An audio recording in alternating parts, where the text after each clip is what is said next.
Hey YouTube, it's Andrew from Bushcraft and Chisel here.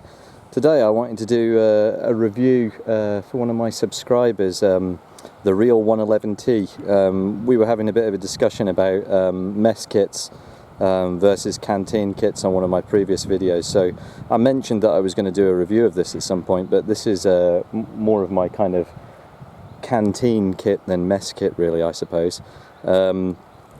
I carry it around in a Magforce water bottle holder, or at least the bigger one of those two, because I know there's multiple ones you can buy from Magforce, but I think this is the biggest one you can get. It didn't come with the actual strap that you see it hanging there by. If you look very closely at that, that's I'll take a look at this. That's actually an AST carry strap for a laptop case. I had a very old laptop which I got rid of, which was given to me by work years ago, and when the laptop went out of spec, I got rid of the laptop, but I threw the case away as well. But I kept this strap, and it's got nice adjustable bits there, and it's the same type of high kind of ABS resin style plastic that the Magforce loops, the D-rings, are actually made of on here as well. So if I'm out and about scouting, I just chuck this over my shoulder. It's pretty comfortable to carry, really. But yeah, the other thing I should say as well is, I did say Magforce there, but if you actually look on here, that says Magforce International. You notice that it looks remarkably like the same kind of font and text size that you see on Magforce. That's because this pouch is a Magforce pouch. It's made in exactly the same place, but Magforce isn't called Magforce in Asia, it's called Magforce. It's rebranded under a different label, and I bought this in the Far East, actually in Taiwan. And you'll see it's got, you can see loads of videos on this, but it's got all of the MOLLE attachments. For all sake and arguments, it's exactly the same as the Magforce one. It's got yeah, all the MOLLE right the way around it, as you can see there, the D-rings on it, the key holder and everything. And this is the same, the 1000 denier nylon all the way around as well. I mean, you can beat the absolute living daylights out of one of these things, and it'll stay alive forever. So so yeah, give me a second now and I'll start emptying this out and show you what I've got inside it. I've got to say, I'm not usually that used to having such a big audience on my videos, and it's putting a lot of pressure on things, They've turned away now, but a minute or two ago when I was trying to film, they were most avid viewers you've ever seen in your life, about 4 or 5 of them. Luckily they're starting to wander off now, but yeah. Yep, they're away. No interest anymore. Oh, maybe not. Hello. Anyway, back to filming. See, if you watch my videos a lot, you'll notice that I'm always carting this orange space blanket around with myself a lot. It's actually fully reflective on one side and orange on the other. I like to keep that packed up in my kit as a way to keep warm, a ground sheet to sit on, a way to signal if you needed to. But it's seen quite a bit of abuse recently. I'll probably end up getting a new one soon. You'll notice that I've had fires and things and end up burning holes in it by sparks and whatnot. So they're not expensive to buy, though. I think you can find them on eBay for well, I don't know, I think I paid like of an order of somewhere between £5 and £10 for this one. So they're good things to have, to use and abuse. Anyway, onto the kit then. I'll open it up. There's a nice kind of Velcro section on the top to put a patch on the top of, which I've never done, but maybe one day. In terms of quick access to water, as soon as I open it up, I've got a water bottle available here, and if I needed to, I can actually undo the top of this water bottle without even taking it out of the pouch, you notice. So you can see that there's the neck on it there. I put the top back on because the water bottle's actually full, but as I take it out, it's a Stanley water bottle. These things are absolutely brilliant. I don't know if you can really get them anymore these days. Heine Haynes used to stock them. I had a rumour a couple of years ago that you could buy them in TK Maxx in the UK for like for £5. I searched to try and find them because I would have bought 3 or 4 of them at that price, but but I could never find them in stock anywhere. But yeah, I'll put that water bottle just to the side and show you that also actually in the lid here, if I take this out, I have one of these, a Helican Swedish folding cup. So if I bring that quite close to shot, you'll notice you've got that little handle in there and you can pull that. This is a brand new one, so it's a bit tough.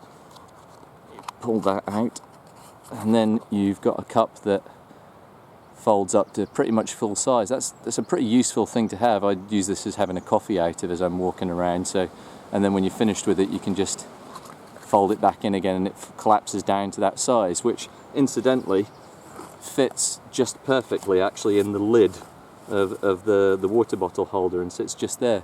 So so that's pretty good. But back to the canteen. Yeah, it's a Stanley stainless steel.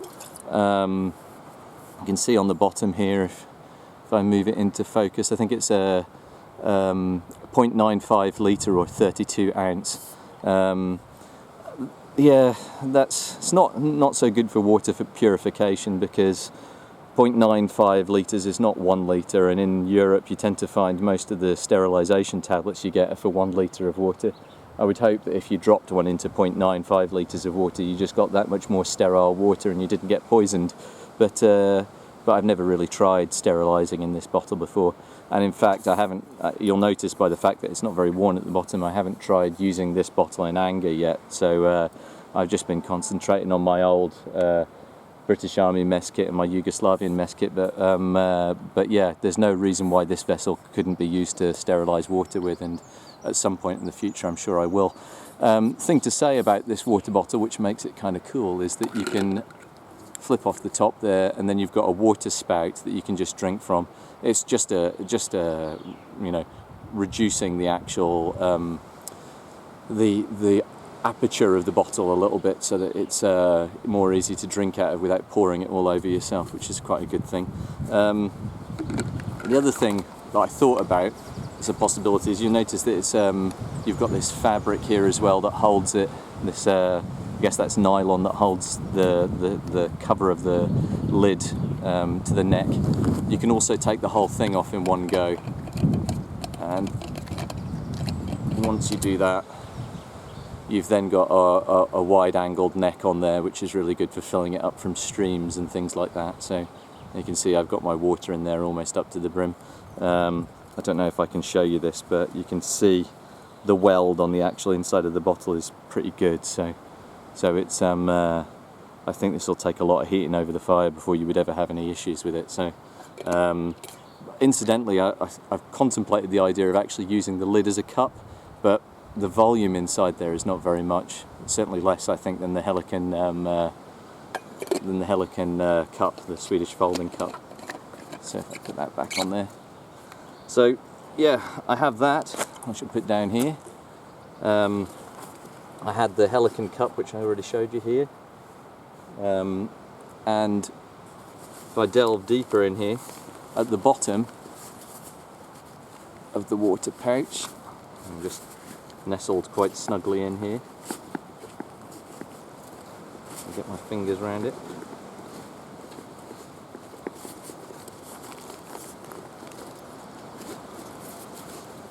I suppose this goes back to the debate that the real 111T and myself was having, that sometimes you want things to be quick accessible, sometimes you don't need them to be. But right at the bottom here I've got a Tatonka mug, and inside of my Tatonka mug I've got a like a Scotch-Brite cleaning sponge there with an abrasive side on it, which is quite useful. So I've got that. So yeah, that'd be good for heating up water on, you know, having a drink from, that type of thing. Yeah, you can see I haven't actually used it at all in any great extent, still got the sticky label on it.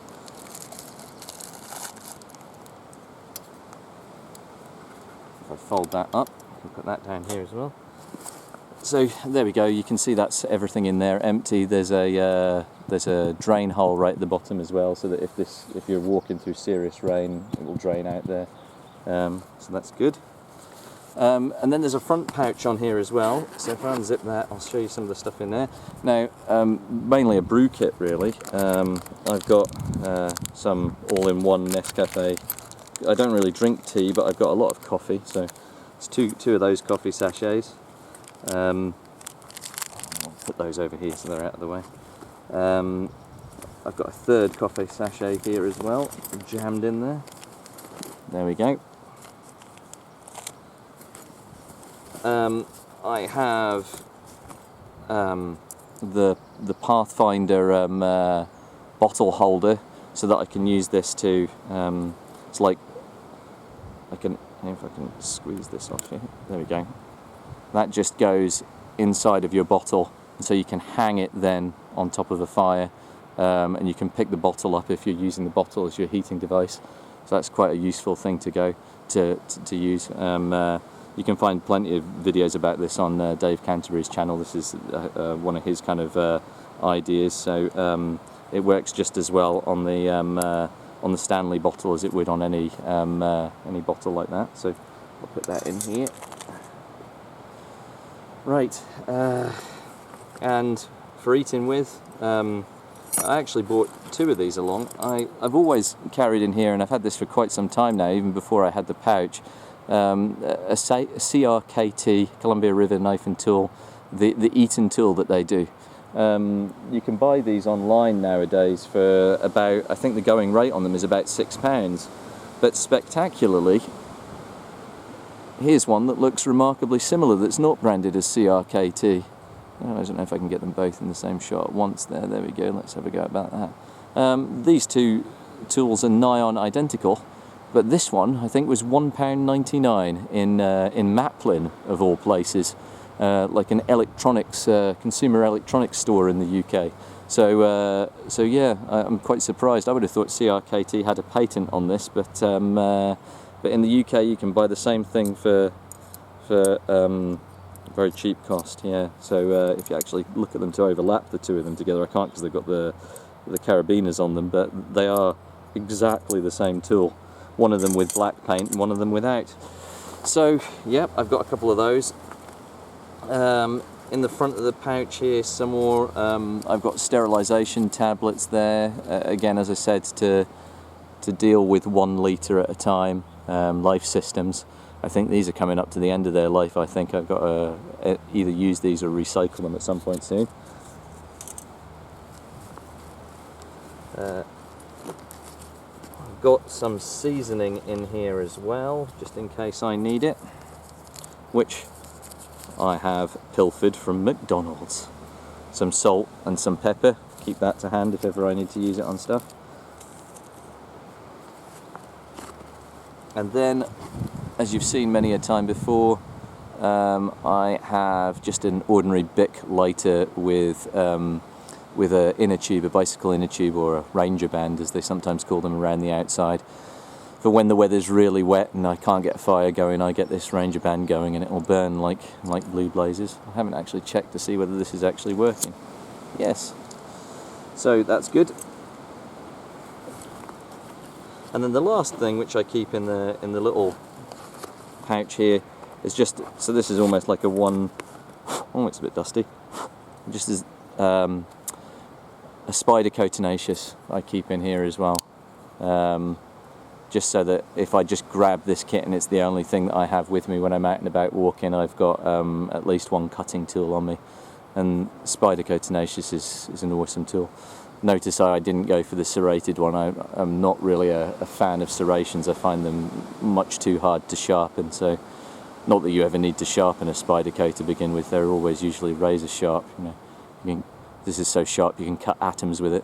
But yeah. So there's that.